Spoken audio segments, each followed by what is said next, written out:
значи уште кога ја почнав, затоа и ви кажав за практикантите, е дека како секој предприемач на почеток работиме по 18 часа, мислам стандард, и кога ги земав и првите 4 практиканти, носев многу капи. Значи јас наутро ставам пред сите, треба да спремам што би работеле сите. Во дента ги сервисираш вработените, овој имал прашање, овој имал непознато, овој имал познато. После работа префрлав маркетинг и продажба и јас се осеќав дека носам маркетинг капа, продажна капа, екзекюшн капа, менаџер капа. Меѓутоа како почнав да растам, прво што направив ставив проектен менаџер за оперативно да се тргне од мене, за да се фокусирам на маркетинг и продажба.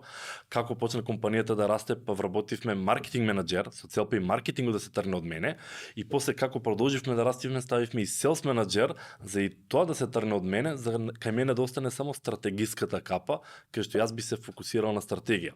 Меѓутоа пред 2 години веќе и таа капа ја тргнав од мене, со тоа што ставив CEO во компанијата, со цел јас веќе комплетно да се тргнам од компанијата и да се само пензионирам на еден начин.